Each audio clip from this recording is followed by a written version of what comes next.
Estamos de vuelta y queremos... Estamos de vuelta. De vuelta. De vuelta.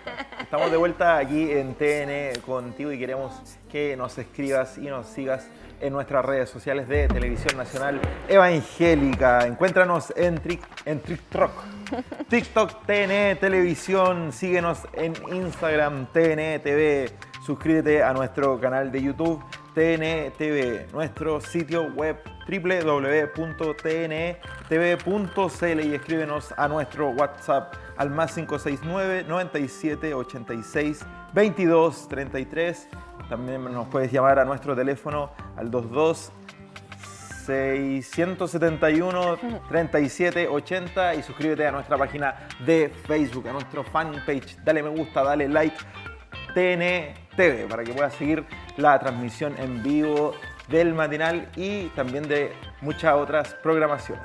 Sí, y ya estamos instalados para conversar sobre temas importantes, como siempre, aquí en TN Contigo. Hoy vamos a hablar de la importancia de las mesas de diálogo social. Estamos ya con Francisco Rivera, jefe del Departamento de Diálogo Social de la Subsecretaría del Trabajo. Francisco, un gusto, bienvenido a TN Contigo, ¿cómo estás? Bueno, mucho gusto, muy buen día. Saludar también a quienes nos están viendo desde sus casas o en las distintas plataformas. Eso, mira. Exacto, Francisco, bienvenido. Vamos a hablar acerca de la importancia de las mesas de diálogo social. Queremos preguntarte en primer lugar, ¿en qué consisten estas mesas de diálogo? Mira, en específico en las mesas de diálogo, cada una de las mesas son temáticas, pero en términos más generales hay que poder plantear dónde se sitúan estas mesas. Y se sitúan dentro de un concepto que es el diálogo social, que es un concepto que ha trabajado fundamentalmente la Organización Internacional del Trabajo. Perfecto. Como parte de los pilares para poder explicar el trabajo decente. Y lo define como toda aquella expresión entre actores del mundo del trabajo distintas al conflicto.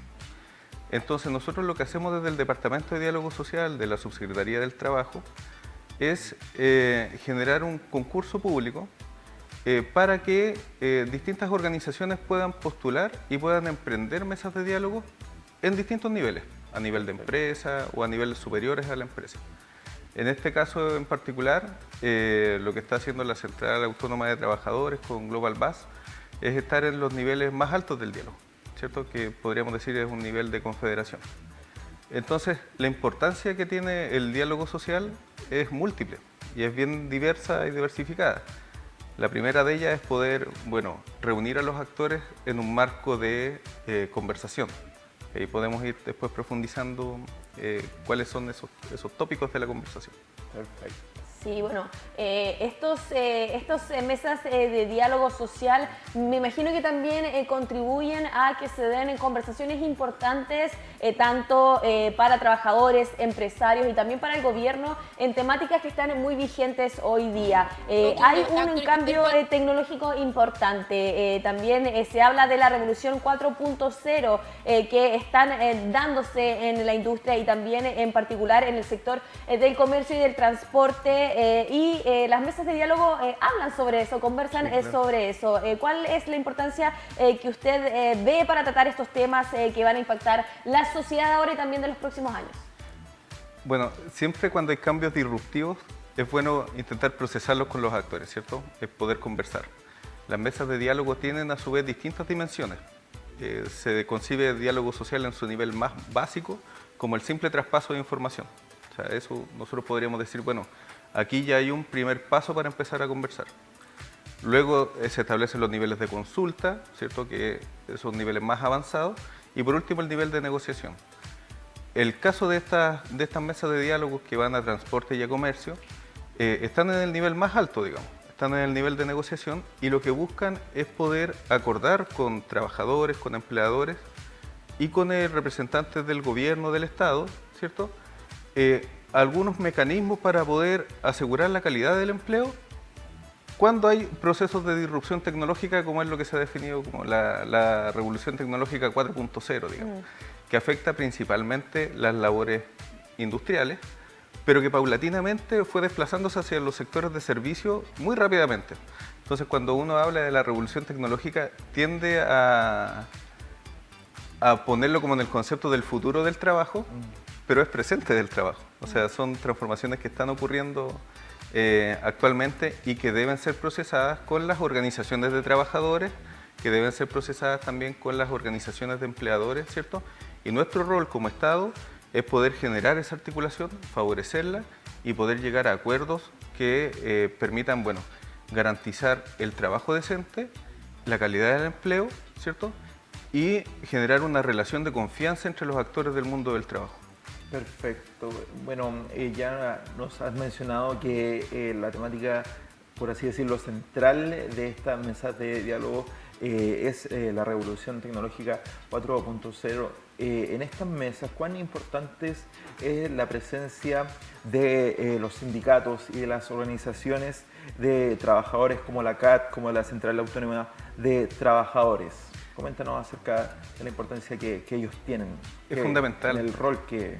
Sí, es fundamental porque primero nos permite en un primer nivel, ¿cierto? Que es lo que hacen los ejecutores, en este caso la CAT, Global BAS, ¿cierto? Nos permite poder diagnosticar cuáles son los dolores, las ansiedades, ¿cierto? Cuáles son los problemas que pueden estar viviendo los y las trabajadoras que se desempeñan en distintos rubros, en este caso comercio y transporte. Luego nos permite que los trabajadores tengan una posición validada por parte del empleador. O sea, es fundamental para el diálogo poder reconocerse como actores válidos. Y en tercer lugar, nos permite poder generar una suerte de corrección de los equilibrios en las mesas y que también es el rol del Estado, poder hacer que trabajadores y empleadores conversen o negocien o acuerden, ¿cierto?, en un nivel de equilibrio entre.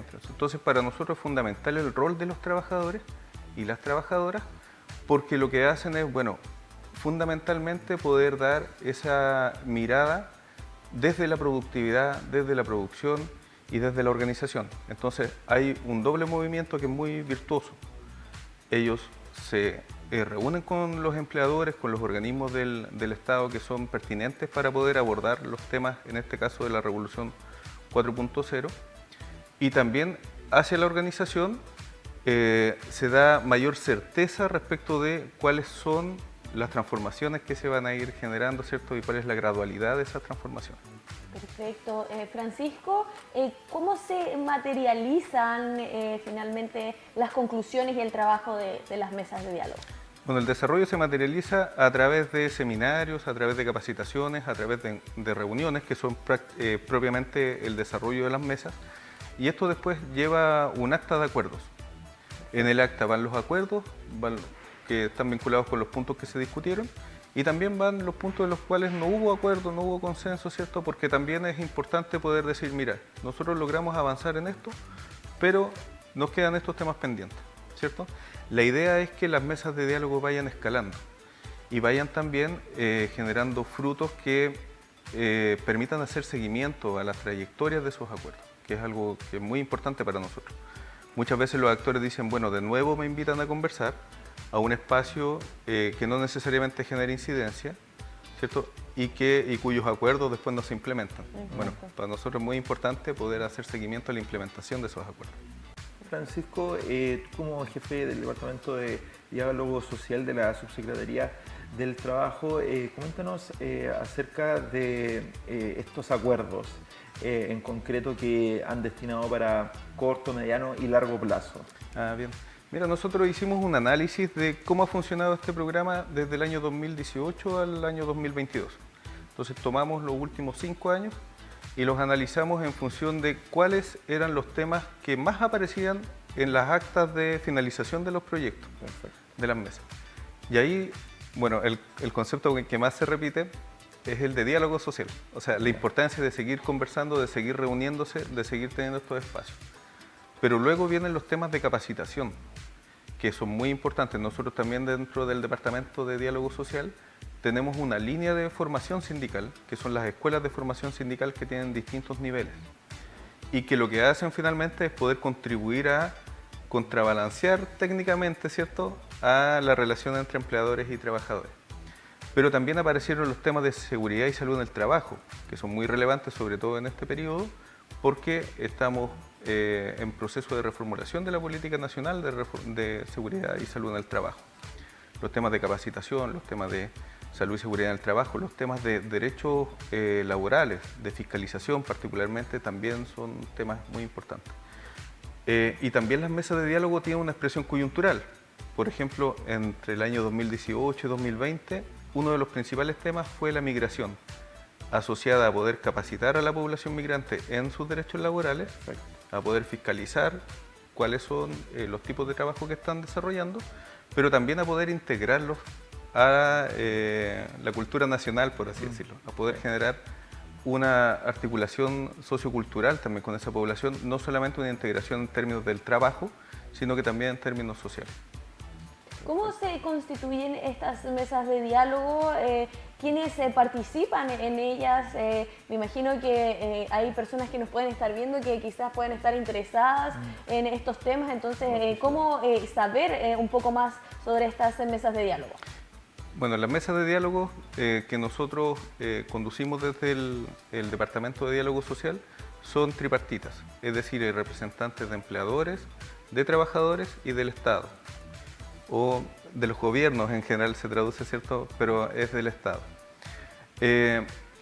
Las mesas de diálogo pueden tener otras formas. El diálogo social puede tener otras formas, no necesariamente tiene que ser tripartito. También puede ser bipartito, cuando se reúnen dos actores, ¿cierto?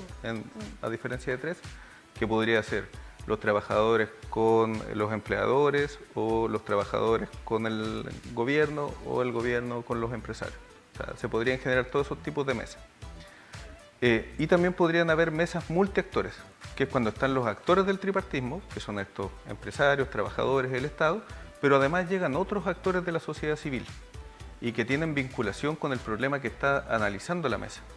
Entonces nosotros en distintos programas sociales tenemos distintas formas de diálogo. Para el programa Mesas de Diálogo específicamente, son mesas tripartitas. Y esto se hace a través de una licitación, que es un concurso público, que se hace por una plataforma que la página web es la www.mercadopublico.cl, y se hace un llamado anual a poder constituir estas mesas de diálogo. Hasta el año pasado nosotros estamos básicamente trabajando en el nivel de empresa, es decir, una empresa, un sindicato, pero este año dimos un salto, ¿cierto? Y estamos en niveles superiores a la empresa. Entonces estamos en niveles de federaciones, confederaciones o centrales, por eso está la CAT, ¿cierto? Que trabaja con niveles altos también de empleadores.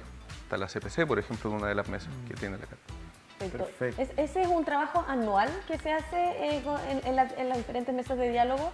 Se hace un trabajo anual y se llega a conclusiones. ¿Cuándo se empieza también a ejecutar un poco lo que se conversa y los acuerdos a los que se llega con las mesas? Sí, es buena pregunta esa, porque se llega a conclusiones. En general los proyectos cierran antes del año calendario, digamos, antes del 31 de diciembre. Se genera un acta final, ¿cierto? Y en esa acta también viene una programación de cuáles son las acciones que se van a ir desarrollando. O sea, viene una planificación ahí, que también permite a las organizaciones, a los empleadores y a los representantes del gobierno poder generar una suerte de seguimiento a esos acuerdos. Entonces, el primer momento es poder, bueno, logremos el acta, digamos, el acta de acuerdos, y luego hagámosle seguimiento. Francisco, ¿cuál es tu evaluación del trabajo realizado, del trabajo que se está realizando y tus expectativas para el trabajo que se viene? Mira, en respecto de la evaluación, es una evaluación muy positiva, porque uno se da cuenta de que hay muchas trabas para dialogar. La primera, y que tiene que ver con un aspecto muy subjetivo, es la desconfianza. Entonces, el primer pasito para poder juntarnos, conversar, es poder bajar esa barrera de la desconfianza. Y eso se puede hacer trabajándolo como en términos formales, pero sobre todo en términos informales. O sea, es bueno de repente, no sé, un café o una conversación informal, de repente genera más confianza que, bueno, montar una mesa, ¿cierto? Una mesa larga donde estemos... Claro, entonces, o donde estemos confrontados, digamos. Entonces, respecto de las evaluaciones, la primera es que esto ha abierto confianza entre los actores. O sea, eso es indudable. Luego hay distintos niveles de acuerdo.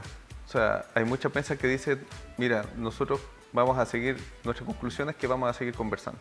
Entonces uno podría decir, bueno, aquí el acuerdo no funcionó mucho. Pero hay otras que generan, por ejemplo, acuerdos en poder promover proyectos de ley, que eso tiene una escala nacional y que tiene un impacto que sobrepasa a la empresa y que incorpora a los sectores. Por ejemplo, en transporte hay muchos acuerdos que dicen relación con, bueno, vamos a generar proyectos de ley que vayan abordando nuestros problemas y que después, bueno, tengan una discusión a través del Parlamento, ¿cierto? Y que pasen a otra fase, a otro nivel. Respecto de las expectativas del diálogo social, bueno, nosotros nos hemos definido como el Ministerio del Diálogo Social, ¿cierto? Para nosotros es muy importante concebir el diálogo como un mecanismo de construcción de política pública. Y eso es lo que hemos hecho para el caso de 40 horas, para el caso de la reforma de pensiones, para el caso del salario mínimo, donde se han generado mecanismos de participación ciudadana en los cuales nosotros no solamente podemos levantar información respecto de lo que las personas piensan, sino que también generar modificaciones a lo que nosotros estamos proponiendo. Entonces, es fundamental para generar adherencia de las políticas sociales, para que esa adherencia genere valor público, poder incorporar la voz de los actores en el desarrollo de la política pública. Entonces, para nosotros es fundamental esto y lo que vamos a hacer es seguir profundizando la línea del diálogo social como un mecanismo no solamente de participación, no solamente de construcción de política pública, sino que sobre todo de profundización de la democracia. Mira, es súper importante estas instancias para lo que tú comentas, Francisco, que tiene que ver con escuchar también a las voces que a veces son silenciadas también, que pareciera ser que no tienen incidencia en la toma de decisiones políticas en nuestro país, pero que estas instancias permiten que todos los actores puedan conversar, puedan llegar a acuerdos. Así que muy importante, te agradecemos, Francisco, por traernos esta información, conocerla, para que las personas también en sus casas puedan comenzar a interesarse sobre estos temas que tan bien le hacen a nuestra democracia. Así que te agradecemos por estar acá en TN contigo. No, muchas gracias por la invitación y quedamos a disposición para cuando ustedes estimen. Muchas gracias, Francisco, por estar junto a nosotros aquí en TN. Pausa comercial y ya volvemos.